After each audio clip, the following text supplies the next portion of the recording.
everyone, my name is Ahmed Jawad and now you are watching School Vira by Ahmed। आज की इस video में मैं बात करने जा रहा हूँ एक ऐसी स्कॉलरशिप के बारे में जो कि 100% फुली फंडेड है। आज की इस वीडियो में ओपन डोर स्कॉलरशिप्स 2026 जो है, जो कि ओपन हो चुकी है, इसके बारे में बात करने जा रहा हूँ। तो अगर तो आप स्टूडेंट हैं बैचलर्स के, मास्टर्स के या पीएचडी के और आप स्कॉलरशिप ढूंढ रहे हैं वो भी फुली फंडेड, तो ये वीडियो डेफिनेटली आपके लिए है। सबसे पहले मैं बात करूंगा कि ओपन डोर स्कॉलरशिप असल में है क्या। ओपन डोर स्कॉलरशिप रशिया की जो टॉप यूनिवर्सिटीज़ हैं उन्होंने एक कोलैबोरेशन के तहत एक प्रोग्राम लॉन्च किया था 2018 में ओपन डोर स्कॉलरशिप के नाम से, जो कि रशिया की स्कॉलरशिप है और फुली फंडेड है। रशिया की गवर्नमेंट इसको लीड करती है। हर साल हज़ारों बच्चे इसके अंदर जाकर अपनी स्टडी को जो है वो कंटिन्यू करते हैं इंटरनेशनल स्टैंडर्ड के मुताबिक।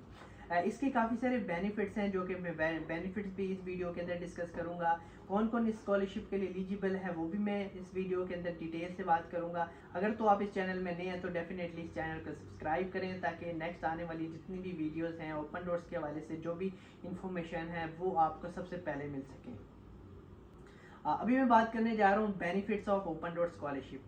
हाँ, इस ओपन डोर स्कॉलरशिप से के जो बेनिफिट्स हैं, इसमें सबसे पहले जो सबसे बड़ा बेनिफिट है वो ये है कि आपकी जो ट्यूशन फीस है वो वेव ऑन हो जाती है 100%। आपको कोई किसी किस्म की ट्यूशन फीस जो है यूनिवर्सिटी को नहीं देनी पड़ती। एंड सेकेंडली आपका जो अकोमोडेशन है वहाँ पर रहने का, आपकी डॉर्मेट्री जो है वो फ्री हो जाती है 100% वहाँ पे। एंड थर्ड जो है यूनिवर्सिटी टू यूनिवर्सिटी वेरी करता है कि आपको कितना स्टिपेंड जो है वो मिलेगा। ये इसके कुछ बेनिफिट्स हैं और इसमें बहुत से बेनिफिट्स हैं कि आप डेफिनेटली पार्ट टाइम जॉब भी कर सकते हैं इसके साथ साथ और अपनी फैमिली को भी सपोर्ट कर सकते हैं। और रशिया में हाई पेइंग जॉब जो है, और जॉब हैं डेफिनेटली स्टूडेंट्स के लिए, बट हाई पेइंग जॉब्स हैं। आप पार्ट टाइम जॉब्स करके आप अच्छा अर्न कर सकते हैं और अपनी फैमिली को सपोर्ट कर सकते हैं। अब मैं एलिजिबिलिटी क्राइटेरिया की बात करूं कि कौन कौन लोग इसमें अप्लाई कर सकते हैं। तो अगर तो आप ऐसे स्टूडेंट्स हैं जिनने अभी सिर्फ एफए पास की है तो डेफिनेटली आप इस स्कॉलरशिप में अप्लाई कर सकते हैं। ये जो स्कॉलरशिप्स है ये बैचलर, मास्टर्स और पीएचडी तीनों को सपोर्ट करती है, तीनों स्टैंडर्ड्स को सपोर्ट करती है।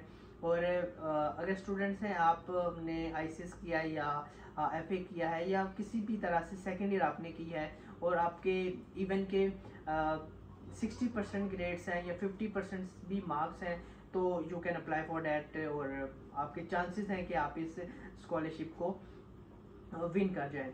और बैचलर्स, अगर आपने मास्टर्स, अगर आप बैचलर्स के स्टूडेंट्स हैं और आपने मास्टर्स के लिए अप्लाई करना है, इवन कि आप 6 सेमेस्टर में हैं या फाइनल ईयर सेमेस्टर के अंदर हैं, तो डेफिनेटली आप इसमें अप्लाई कर सकते हैं और आपके हाई चांसेस हैं इसको विन करने के लिए। इन्होंने कोई मिनिमम सीजीपीए की रिक्वायरमेंट्स नहीं रखी हुई, सो अगर आपका सीजीपीए कम भी है, 2.5 भी है, तो definitely you can apply, you have high chance to win this scholarship.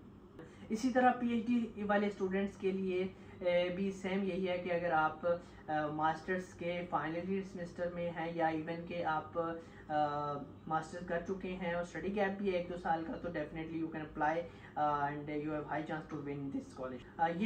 ये 1 सितंबर से जो है वो स्टार्ट हो चुकी है ये स्कॉलरशिप। आप अपना पोर्टफोलियो बिल्डअप कर सकते हैं और इस स्कॉलरशिप के लिए अप्लाई कर सकते हैं। इस स्कॉलरशिप में अप्लाई करने के लिए जो आपको डॉक्यूमेंट्स की ज़रूरत है, सबसे पहले वो आपका पासपोर्ट है। किसी भी स्कॉलरशिप में अप्लाई करने के लिए पासपोर्ट जो है वो ज़रूरी है। अगर अभी तक आपने पासपोर्ट नहीं बनाया तो अभी भी टाइम है, आप पासपोर्ट बना लें। ऑल राउंड द वर्ल्ड जो है सितंबर में स्कॉलरशिप जो है ऑलमोस्ट ओपन हो जाती हैं, तो आप पासपोर्ट बना लें अभी तक अगर आपने पासपोर्ट नहीं बनाया तो आप ओपन डोर्स में भी और भी स्कॉलरशिप में अप्लाई कर सकते हैं। सबसे पहले इंपॉर्टेंट डॉक्यूमेंट जो है वो आपका पासपोर्ट है। सेकेंडली अगर आपकी एजुकेशनल डॉक्यूमेंट्स हैं, अगर आपने बैचलर्स के लिए अप्लाई करना है तो आपका सेकेंड ईयर जो है वो कंप्लीट होनी चाहिए। सेकेंड ईयर की डिग्री आपके पास होनी चाहिए। और अगर आप मास्टर्स के लिए अप्लाई कर रहे हैं तो आप फाइनल ईयर में हैं तो आपके पास होप सर्टिफिकेट होना चाहिए। नहीं तो अगर आपने बैचलर्स कंप्लीट कर चुके हैं तो आपके पास बैचलर्स की डिग्री होनी चाहिए। तो अगर मास्टर्स के लिए इसी तरह से पीएचडी के लिए अप्लाई करना चाह रहे हैं तो मास्टर्स की डिग्री होनी चाहिए या मास्टर्स का फाइनल ईयर होना चाहिए, डेफिनेटली आप इसके लिए अप्लाई कर सकते हैं। नंबर 1 पासपोर्ट हो गया, नंबर 2 एजुकेशनल डॉक्यूमेंट्स हो गए, ये तो बहुत ज़रूरी है। तीसरा जो मोस्ट इम्पॉर्टेंट डॉक्यूमेंट है वो है हमारे पास मोटिवेशनल लेटर। जी हाँ, मोटिवेशनल लेटर जो है वो किसी भी स्कॉलरशिप में अप्लाई करने के लिए इंतहाई अहम होता है, जिसके अंदर हम लिखते हैं कि हम क्यों राइट कैंडिडेट हैं इस स्कॉलरशिप में अप्लाई करने के लिए। हमें जो स्कॉलरशिप वाले होते हैं उनको सेटिस्फाई करना होता है, why we are so suitable for this scholarship. तो मोटिवेशनल लेटर के अंदर आप ईच एंड एवरीथिंग मेंशन कर सकते हैं, अपनी मोटिवेशन को जाहिर कर सकते हैं। और इसके बाद जो चौथा डॉक्यूमेंट है वो है आपकी रिज्यूमे या सीवी। सीवी आपने बहुत इंतहाई जो है वो सोच समझ के बनानी है और स्ट्रॉन्ग बनानी है। अगर आपने अभी तक अपनी सीवी नहीं बनाई हुई तो आप मेरे चैनल को सब्सक्राइब कर लें इंशाल्लाह एज सून एज पॉसिबल। मैं यूरोपास की सीवी के ऊपर, how to make Europass CV, इसके ऊपर एक अच्छी सी वीडियो बनाऊंगा जिसके अंदर मैं कंप्लीट डिटेल से बताऊंगा कि कैसे आप अपनी सीवी जो है वो अच्छे से बना सकते हैं और अपने चांसेस को ओपन डोर्स के अंदर या किसी भी और स्कॉलरशिप के अंदर अपने चांसेस को और इंक्रीज कर सकते हैं। नंबर 1 पे हमारे पास पासपोर्ट आ गया, सेकंड नंबर पे एजुकेशनल डॉक्यूमेंट्स आ गए, नंबर 3 पे motivational letter, number 4 resume and number 5 जो है most important thing your portfolio. ये सारी चीज़ों को मिलाकर आपका एक पोर्टफोलियो तो डेफिनेटली बन रहा है, लेकिन इसमें एक चीज़ की अभी भी कमी है, अब वो है शॉर्ट कोर्सेज। जो सर्टिफिकेशन जो आपकी होती हैं वो बहुत इंपॉर्टेंट होती हैं किसी भी कैंडिडेट के लिए। वो बताती हैं ये कितना इंटरेस्टेड है किसी भी स्कॉलरशिप के लिए या कितना पैशनेट है अपने कैरियर को लेके। तो आपने अगर अभी तक सर्टिफिकेशन जो है वो नहीं की, कोई भी शॉर्ट कोर्स नहीं किया, तो आपको शॉर्ट कोर्स जो है वो कर लेना चाहिए। अब मैं आपको बताऊंगा कि शॉर्ट कोर्स आपने कौन से करने हैं, कौन से जो हैं वैलिड हैं। शॉर्ट कोर्स कोई से भी हैं, आप उसमें कर सकते हैं, कोर्सिरा से कर सकते हैं या इवन यूडमी से, या और भी बहुत सी ऑनलाइन साइट्स हैं। गूगल भी अपने कोर्सेज जो है वो देता है। अगर आप ख़ास तौर पे आईटी के स्टूडेंट्स हैं या टेक रिलेटेड बंदे हैं तो डेफिनेटली आप जो है वो गूगल, माइक्रोसॉफ्ट जैसे बड़े जो हैं वो कोर्सेज जो हैं गूगल और माइक्रोसॉफ्ट जैसे ऑर्गेनाइजेशंस से भी कोर्सेज ले सकते हैं। और जो कोर्सेज होते हैं, जो आपकी सर्टिफिकेशंस होती हैं, ये बहुत इंपॉर्टेंट होती हैं आपके पोर्टफोलियो के लिए। तो ये जो मैंने इसमें रिक्वायरमेंट्स आपको बताई हैं 5-6 चीज़ें हैं।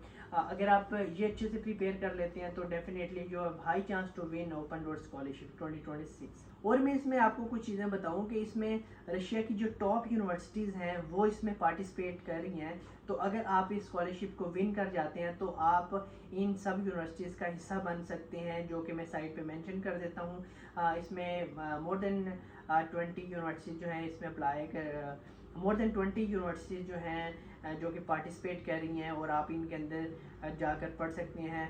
मोस्ट ऑफ द प्रोग्राम्स जो हैं वो इंग्लिश टॉट प्रोग्राम्स होते हैं। डेफिनेटली आपको किसी किस्म का जो है वो प्रॉब्लम नहीं आएगा कि आप रशियन में प्रोग्राम लें या किसी लैंग्वेज में प्रोग्राम लें। तो इंग्लिश टॉट प्रोग्राम है तो आपको किसी किस्म का कोई मसला जो है वो नहीं होने वाला। अगर तो आप ऐसे स्टूडेंट्स हैं जिसने आइल्स नहीं किया हुआ या आइल्स से घबराते हैं, तो ये जो ओपन डोर स्कॉलरशिप्स है ये इसके अंदर आइल्स की ज़रूरत बिल्कुल भी नहीं है। अगर आपने आइल्स किया हुआ है तो then definitely you need to upload, ये आपके चांसेस को इंक्रीज़ करता है। लेकिन अगर आपने नहीं किया हुआ तो फिर कोई बात नहीं है, आप इसको बगैर स्कॉलरशिप आप इसको बगैर आइल्स के भी जो है वो 100% विन कर सकते हैं, आप विनर हो सकते हैं 2026 के लिए। अगर तो आपको ये वीडियो अच्छी लगी और आपको लगता है कि आने वाली और वीडियो जो है वो आपको ऐसे ही मोटिवेट करेंगी, आपको इंफॉर्मेशन प्रोवाइड करेंगी, तो then you can subscribe my channel and like my this video. Thank you so much. मिलते हैं अगली वीडियो में। अल्लाह हाफिज़।